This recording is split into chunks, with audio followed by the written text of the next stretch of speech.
రాష్ట్రంలో బ్రాహ్మణ సంక్షేమం తిరిగి పునఃప్రారంభం కానున్నదని బ్రాహ్మణ సాధికార సమితి కాకినాడ జిల్లా అధ్యక్షులు టీడీపీ నాయకులు హోతా రవి పేర్కొన్నారు. మంగళవారం కాకినాడలోని జిల్లా తెలుగుదేశం పార్టీ కార్యాలయంలో బ్రాహ్మణ సంఘం ఆధ్వర్యంలో బ్రాహ్మణ సంక్షేమ దినోత్సవాన్ని ఘనంగా నిర్వహించారు. ఈ సందర్భంగా రాష్ట్ర ముఖ్యమంత్రి నారా చంద్రబాబు నాయుడు చిత్రపటానికి బ్రాహ్మణ సంఘ నాయకులు టీడీపీ శ్రేణులు పాలాభిషేకం నిర్వహించారు.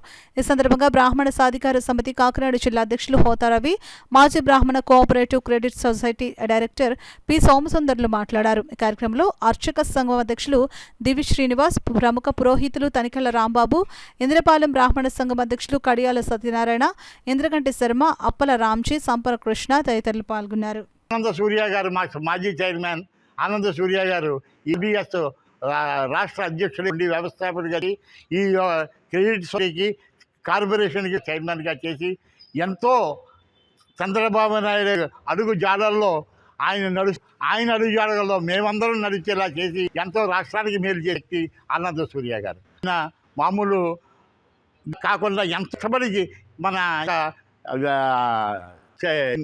కార్పొరేషన్ నుంచి క్రెడిట్ సొసైటీ స్థాపించి మనకి కూడా అందరికీ పండుగగా ఈరోజు నిలిచిపోయేలా చేసి అటువంటి చంద్రబాబు నాయుడు గారికి ఆనంద గారికి మరొకసారి మామూలందరి తరఫున తెలుపుకుంటూ ప్రతి సంవత్సరం కూడా ఈ పండుగ ఇంతకంటే ఘనంగా చేసుకుంటామని మన రాష్ట్రం మొన్న ఆగస్టు 15 అన్నా క్యాంటీన్లు స్థాపించారు.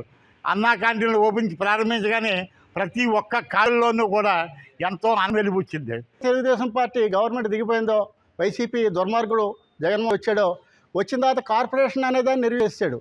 దాని పేరుకి ఒకటి ఉంచి ఆడ కార్యకర్తను ఒక చైర్మన్ కింద తీసుకున్నాడు, ఇచ్చివాడు అంతే.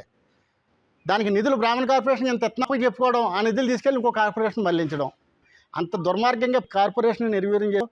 ఇప్పుడు ఈరోజు నారా చంద్రబాబు నాయుడు గారు ఒక్కో కార్పొరేషన్ని రీసుకొస్తున్నారు. భాగంగా తొందరలోనే మా బ్రాహ్మణ కార్పొరేషన్ ఓ చైర్మన్ ఫామ్ చేసి మళ్ళీ త్వరగా బ్రాహ్మణులందరికీ మేలు చేసే విధంగా నిధులు మొదస్తాన్ని మాకు లోనే మాట ఇచ్చారు. మేనిఫెస్టోగా బ్రాహ్మణులకు ఇచ్చిన హామీల్లో కూడా ఇది కూడా ఒకటి ఉంది. అంచేత శ్రీ నారా చంద్రబాబు నాయుడు గారిని మేము ఎప్పటికీ మర్చిపోలేదు. ఇది భారతదేశ చరిత్రలోనే జరిగింది ఫస్ట్ టైం. ఇలా బ్రాహ్మణ కార్పొరేషన్ ఎక్కడా లేదు అంటూ జరిగింది మంది. ఆ తర్వాత ఇది కాపీ కేసు చేసి ఉండొచ్చు.